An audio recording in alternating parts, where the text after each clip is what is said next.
राधे राधे दोस्तों, हरे कृष्णा। प्रश्न है कि जैसे एकादशी का व्रत है आज और उसके नेक्स्ट डे आपका दूसरा व्रत है। जैसे कुछ लोग हैं जो बृहस्पतिवार का व्रत रखते हैं या शुक्रवार का व्रत रखते हैं।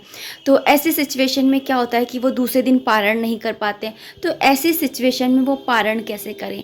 तो आपने एक कथा सुनी होगी, राजा अम्बरीश की कथा आपने सुनी होगी, जिसके अंदर उन्होंने उन्होंने ऋषि को इनवाइट किया था खाने के लिए। और जब वो स्नान करने के लिए गए और उनका पारण का समय ख़त्म हो रहा था, अम्बरीश का, राजा अम्बरीश का, तो उन्होंने क्या करा था कि जो विष्णु भगवान होते हैं उनके चरणों का जल से अपना पारण कर लिया था। और फिर ऋषि आए और उनको इस तरह से श्राप वगैरह, मतलब अपने बाल तोड़ा और फिर एक ना वो निकली एक औरत जो कि है ना उनको तलवार लेकर के मारने के लिए पीछे भागने लगी। फिर विष्णु भगवान आए, अपना चक्र से उसकी तलवार को काट दिया। इस तरह से एक पूरी एक स्टोरी है।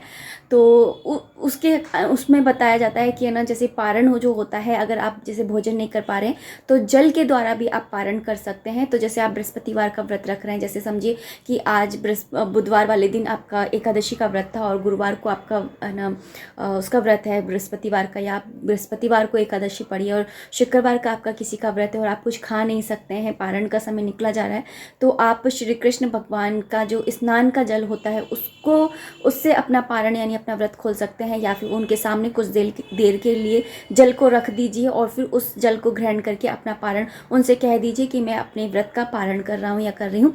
और इस तरह से आप जो है पारण कर सकते हैं। या फिर आप जो है फल से भी है ना पारण कर सकते हैं। ये जरूर नहीं है कि आप चावल से ही पारण करें, आप फल से या पानी से भी कर सकते हैं। तो इस तरह से आप पारण कर सकते हैं। ये वाला प्रश्न बहुत ही ज़्यादा आता है कि पीरियड्स के अंदर लड्डू गोपाल जी की सेवा, पूजा अर्चना, वंदना कैसे करें। तो देखिए दोस्तों, पूजा अर्चना, वंदना और सेवा में अंतर होता है, मैं पहले भी कह चुकी हूँ। तो अगर आपने भगवान श्री कृष्ण की को एक कोई रिश्ता बना रखा है, बेटा बना रखा है या पति बना रखा है या फिर मित्र बना रखा है या कोई भी XYZ, आपने कोई भी रिश्ते के साथ में उनके साथ में कोई संबंध बना रखा है, तो आप क्या करिए कि अपने उन दिनों में मंदिर पे तो पर्दा लगा लीजिए और जो भगवान जी हैं लड्डू गोपाल जी, उनको अलग निकाल लीजिए, उनको अलग बिठा दीजिए। और इसके बाद में उनको स्नान आदि करना, उनको वस्त्र पहनाना और उनको भोजन आदि कराना, ये आप सारे काम करिए। बस उनकी आपको पूजा अर्चना वंदना नहीं करनी है, मतलब कि दीपक वगैरह ये सब कुछ नहीं जलाना है। आप उनकी पूजा सेवा अर्चना वंदना कर सकते हैं। लेकिन अगर जैसे आपने ऐसे ही एक मूर्ति की तरह, यानी कि जैसे और बाकी की तस्वीरें रखी हुई हैं, इस तरह से आपने लड्डू गोपाल जी को उनकी सेवा ले रखी है, तो फिर आप है ना उनको फिर आपको बस आप पर्दा लगा दीजिए, आप उनकी सेवा बिल्कुल भी मत करिए। और हाँ, अगर आपके घर में कोई और है सेवा करने के लिए तो आप उनको हाथ मत लगाइए, उनको टच मत करिए, क्योंकि ऐसे दिनों में एक औरत के लिए उन भगवान जी को ना टच करना ठीक नहीं है। माना कि हमने उन्हें अपना बेटा या अपना मित्र सखा माना हुआ है, लेकिन वो है तो भगवान ही। तो कोशिश करिए कि आप उनकी पूजा सेवा अर्चना वंदना ना करें, अपने पति से या अपने बच्चों से करवाएं। लेकिन अगर फिर भी अगर आपके पास में ऐसा कोई भी नहीं है करने के लिए, तो आप इस तरह से कर सकते हैं। और हाँ, एक चीज़ और कि आप लड्डू गोपाल जी को कुछ ना कुछ सोने की चीज़ पहना दीजिए। सोना जो होता है वो अति शुद्ध होता है, वैसे तो भगवान से ज़्यादा शुद्ध तो और पवित्र तो हो ही कौन सकता है, लेकिन फिर भी आप ऐसा कर सकते हैं। अगर आपको ऐसा लगता है कि मुझे उनकी पूजा सेवा अर्चना वंदना करनी है, वो भूखे हैं, वो नहा नहीं पा रहे हैं, तो आप ऐसा कर सकते हैं। और इसके अलावा एक काम और आप कर सकते हैं कि जैसे उनको मंदिर में ही बैठे रहने दीजिए और दूर से ही मानसिक रूप से ही आप उनको मंत्रों के द्वारा ही स्नान कराइए, मंत्रों के द्वारा ही उन्हें भोजन कराइए और मंत्रों के द्वारा ही उनकी पूजा सेवा अर्चना वंदना करिए। और ये कैसे कर सकते हैं कि आप जैसे नहा करके आए तो नहाते आने के साथ ही आप उनको ढोक लगाइए और उनसे कहिए, दूर से ही खड़े होकर के ताली बजाइए और उनसे कहिए कि हे प्रभु आप उठ जाइए। फिर उसके बाद में जब आप दूध गर्म करते हैं या चाय वगैरह बनाते हैं अपने लिए, तो उस समय आप वहीं से दूर से ही कह सकते हैं कि हे प्रभु आप इस चाय को स्वीकार करिए। और या फिर आप ऐसा भी कर सकते हो कि एक स्टोरी आपके के द्वारा मैं आपको समझाना चाहूँगी कि एक मंदिर था जिसके अंदर एक पुजारी बड़ी पूजा से अर्चना वंदना करता था।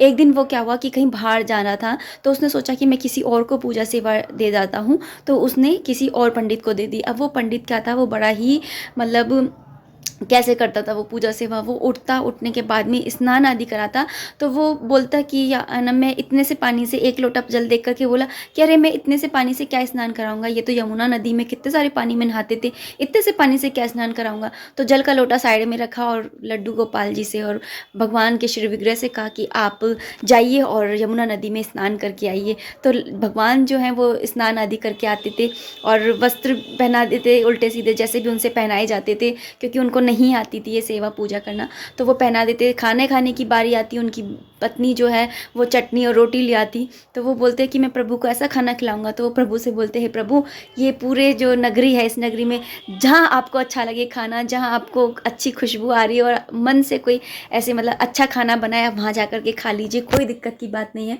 तो इस तरह से वो पूजा सेवा अर्चना वंदना करते थे। जब वहाँ का जो पंडित थे वो आए, तो उन्होंने देखा कि अरे ये कैसी पूजा सेवा कर रहा है, तुम कैसे पंडित हो, ये वो उसको सुनाने लग गए। तो और उनको उस पंडित गिरी से निकाल दिया, उस मंदिर से निकाल दिया।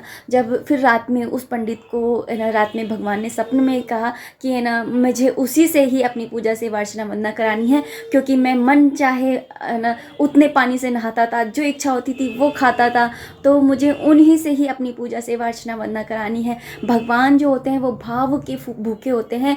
ये जो पूरा जो ये लोक है, ये भौतिक लोक है, पूरा संसार है, जो यूनिवर्स है, ये सारा की सारा भगवान का ही तो है। भगवान ने खुद श्रीमद् भागवत गीता में अपने 9वें अध्याय में कहा है कि पत्रम पुष्पम फलम तोयम, जो भी कोई इंसान है ना, पत्ते पुष्प फल या थोड़ा सा पानी भी अर्पित करता है तो वो उसे स्वीकार करते हैं, बशर्ते वो भक्ति और भावना के साथ में अर्पित किया गया हो। तो इस तरह से आप पूजा सेवा अर्चना वंदना कर सकते हैं। जैसे आपके भाव उठते हैं, आप उस तरह से उनकी पूजा सेवा अर्चना वंदना करिए। बाकी मैं इतना ही कहूँगी कि शास्त्रों के अकॉर्डिंग भगवान के हाथ नहीं लगाया जाता है, इसलिए आप कोशिश करें कि उनकी सेवा पूजा अर्चना वंदना आपके घर के अन्य कोई सदस्य कर लें। तो प्रश्न है कि तुलसा जी को कौन सी दिशा में लगाना चाहिए, उनको कौन सी दिशा में स्थापित करना चाहिए। देखिए दोस्तों, वैसे तो आप तुलसा जी को किसी भी दिशा में लगा दीजिए, वहाँ के वास्तु दोष अपने आप ही हट जाते हैं। तुलसा जी को आप किसी भी दिशा में लगा सकते हैं, बस आप ये कोशिश करिए कि आप जब पूजा करने बैठें तो आपका मुंह उनकी पूजा करते समय दक्षिण की तरफ ना पड़े। और दूसरा, जब जो सबसे ज़्यादा श्रेष्ठ जो दिशा बताई जाती है वो दिशा है कि आप पूर्व दिशा की तरफ ना तुलसा जी को रखें, या फिर उत्तर दिशा में रख सकते हैं, या पूर्व उत्तर दिशा में भी आप तुलसा जी के पौधे को लगा सकते हैं। राधे राधे, हरे कृष्णा।